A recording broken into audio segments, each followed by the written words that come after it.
வணக்கம் நண்பர்களே. கார்த்தி ரேவதி சீரியல் செம பரபரப்பாக போயிட்டு இருக்குன்னு சொல்லலாங்க. பரபரப்பான கட்டத்தில் தான் நம்ம பார்க்க நேரம் சுமங்கலி பூஜையை எங்கள் வீட்டிலே பண்ணலாம், இது உங்கள் வீடு மாதிரி தான் அப்படின்னு மினிஸ்டர்கிட்ட ரேவதி பேச நேரம். அப்படியா, அப்போ இங்கவே சுமங்கலி பூஜையை வச்சிடலாம் அப்படின்னு அந்த பூஜையை வைக்கிறாங்க. நம்ம ரேவதி அந்த பூஜை செய்து ரேவதிக்கு தாலியில் நம்ம கார்த்தி குங்குமம் வச்சு விடுறாங்க. இதை பார்த்து எரிச்சல் அடைகிறாங்க நம்ம சாமுண்டேஸ்வரி. ஒரு கட்டத்தில் பார்த்தோன்னா மினிஸ்டர் முன்னாடி கோவப்படக்கூடாது அப்படின்னு அந்த இடத்துல நின்றுக்கிறாங்க. அதோட ஜாக்கை வெளுத்தெடுக்கிறாங்க. நீ இப்படியே ரேவதியை இம்ப்ரெஸ் பண்ணாமல் இருந்துச்சுன்னா கண்டிப்பாக அந்த டிரைவர் பையில கண்டிப்பாக அவள் பிரிய போகிறது இல்லை. நான் உன்னை எதுக்காக அமெரிக்காவிலேருந்து கூட்டிகிட்டு வந்தேனோ அந்த திட்டம் நிறைவேறணும்னா அவள் மனசில் நீ வரணும், அதுக்கு ஏதாவது செய் அப்படின்னு சொல்ல நேரம். அவளை செங்கல் கீழே கிடக்கிறதெல்லாம் பறக்கி மாடியில் கொண்டு போட்டு எல்லாத்தையும் நான் தான் கையால் உடைச்சேன் அப்படின்னு ஒரு பெர்ஃபார்மன்ஸை போட்டு ஏமாத்துறாங்க. இதை பார்த்து நம்ம ராஜாவுக்கு செம காமெடியாக இருக்கிறாங்க. ஒரு கட்டத்தில் நான் அவ்வளோ பெரிய ஆள், நான் எக்ஸசைஸை காலையில் செய்ய ஆரம்பிச்சிட்டேன்னா அவ்வளோதான், அவ்வளோ எக்ஸசைஸ் செய்வேன், எனக்கு பாடி எல்லாம் இவ்வளோ ஸ்ட்ராங்காக இருக்குது, காரணம் அதுதான் அப்படின்னு சொல்ல நேரம்.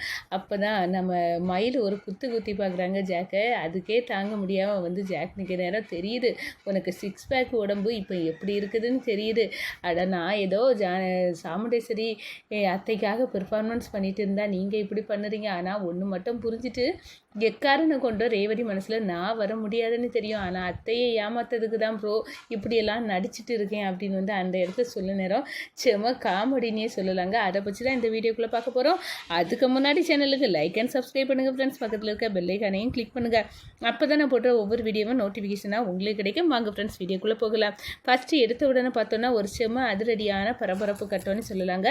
பரபரப்பான கட்டத்தில் தான் வரலட்சுமி நோன்பு இருக்குது அப்படின்னு சென்ட்ரல் மினிஸ்டர் நம்ம சாமுண்டேஸ்வரி வீட்டில் இருக்கவங்களுக்கு கால் பண்ணி அவங்க குடும்ப ஜோசியர் சொல்ல நேரம். அப்படியா, நான் ஊரில் இருந்தால் பண்ணியிருப்பேன், இப்போ நான் இங்கே இல்லை தமிழ்நாட்டில் இருக்கேன் அப்படின்னு சொல்ல நேரம். அப்படியாம்மா, ஞாபகப்படுத்த தான் சொன்னேன், இனி வர நேரம் பண்ணலாம் அப்படின்னு சொல்ல நேரம். என்னம்மா யார்கிட்ட பேசுகிறீங்க, என்ன பிரச்சனை அப்படின்னு நம்ம ரேவதி கேட்க நேரம். இல்லைம்மா, சுமங்கலி பூஜை இன்றைக்கி பண்ணுவேன் அப்படின்னு சொல்லியிருந்தேன், அதை ஞாபகப்படுத்தாரு ஜோசியர். ஆனால் நான் இங்கே இருக்க நேரம் அதை எப்படி பண்ண முடியும் அப்படின்னு சொல்ல நேரம். பண்ணலாமா, இதுவும் உங்கள் வீடு மாதிரி தான், நீங்கள் இங்கே தாராளமாக சுமங்கலி பூஜை பண்ணலாம் அப்படின்னு சுமங்கலி பூஜை மினிஸ்டர் செய்யறதுக்குள்ள எல்லா ஏற்பாடுகளையும் பண்ணுறாங்க. அதே நேரத்தில் அந்த பூஜையை நம்ம ரேவதியை செய்கிறாங்க.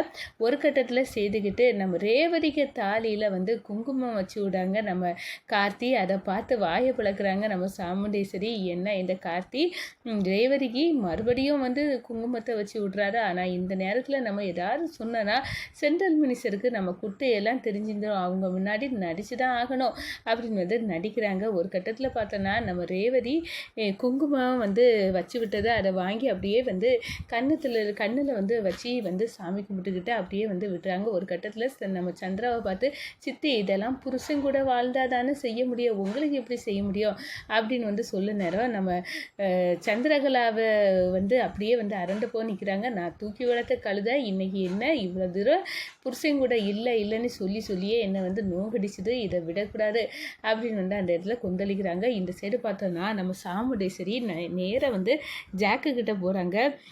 ஜாக்கு, உன்னை எதுக்கு நான் அமெரிக்காவிலேருந்து கூட்டிகிட்டு வந்தேன், ஆனால் நீ என்னத்தை பண்ணி என் பொண்ணை இம்ப்ரெஸ் பண்ணால், நீ என் பொண்ணு ரேவதியை இம்ப்ரெஸ் பண்ணதுக்குள்ளே ஒரு சின்ன இது கூட இல்லை, நீ இம்ப்ரெஸ்ஸே பண்ண மாட்டேங்க, ஏன் இப்படி இருக்க அப்படின்னு அந்த இடத்துல கொந்தளிக்கிறாங்க. என்னத்தை நான் டிரைவரையை இம்ப்ரெஸ் பண்ணலைன்னு நினைக்கிறேன், நானும் என்னென்ன டெக்னிக் எனக்கு தெரிஞ்சதெல்லாம் செய்து பார்த்தாச்சு, உங்கள் பொண்ணு தான் எனக்கு மசிய மாட்டேங்கிறாளே அப்படின்னு அந்த இடத்துல சொல்ல நேரம். சரி, இன்னைக்கு நம்ம செய்யக்கூடிய விஷயத்தில் ரேவதி எனக்கு என் கைக்குள்ளே வரணும், அதுக்கு என்ன பண்ணணுமோ ஒன்று பண்ணுவோம் அப்படின்னு அந்த இடத்துல நினைக்கிறாங்க. ஒரு கட்டத்தில் பார்த்தோன்னா பெரிய எக்ஸசைஸ் மேன், பாடி பில்டர் மாதிரி தன்னை காட்டிக்கிடணும் அப்படின்னு அந்த இடத்துல ஜாக்குன்னு நினச்சிக்கிட்டு கீழே கிடக்க செங்கல் கட்டி எல்லாம் மேலே தூக்கி மொட்டை மாடியில் ஏற்றுறாங்க. அப்போ தான் நம்ம மயிலும் ராஜாவும் போகிறாங்க. போய் பார்க்குறாங்க, என்ன ஜாக்கு எல்லா செங்கல் கட்டியும் தூக்கி மேலே மொட்டை மாடியில் போட்டிருக்கா என்ன அப்படின்னு கேட்க நேரம். இதெல்லாம் வீடு கட்ட போறியா மொட்டை மாடியில் அப்படின்னு கேட்குறாங்க.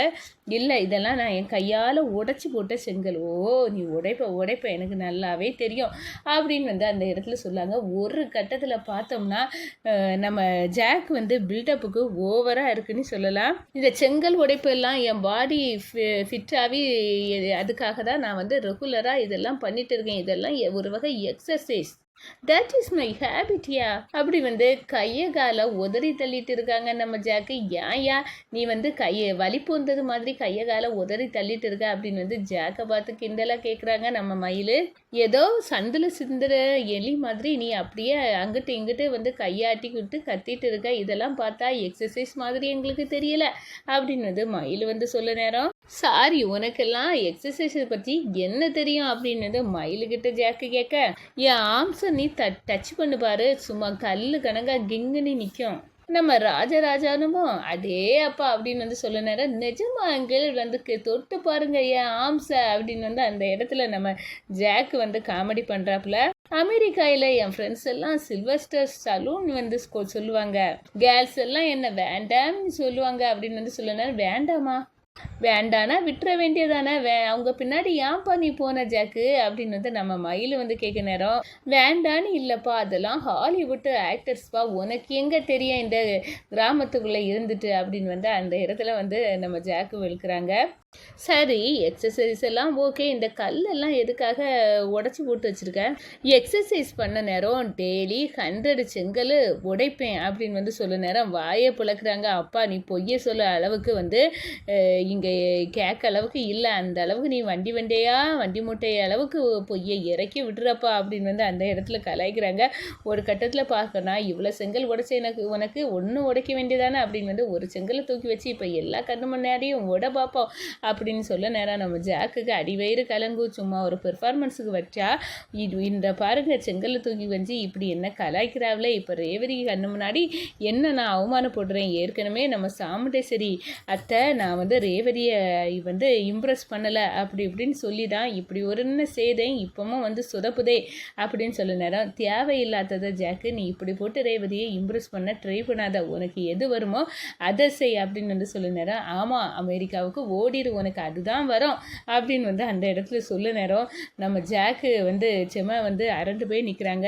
நீங்கள் சொல்லட்டாலும் நான் வந்த வழியை பார்த்து ஓட வேண்டியதா, ஏன்னா இவளோட மனசை நான் என்னைக்கு மாற்றி நான் கல்யாணம் பண்ணது, அதுக்குள்ளே வந்து இவங்களுக்கு நீங்கள் வந்து தாத்தா பாட்டியே ஆவிடுவீங்க அப்படின்னு வந்து அந்த இடத்துல நம்ம சாமுண்டேஸ்வரி கிட்ட சொல்லது மாதிரி வந்து நம்ம ஜாக் நினச்சி பார்க்குறாங்க.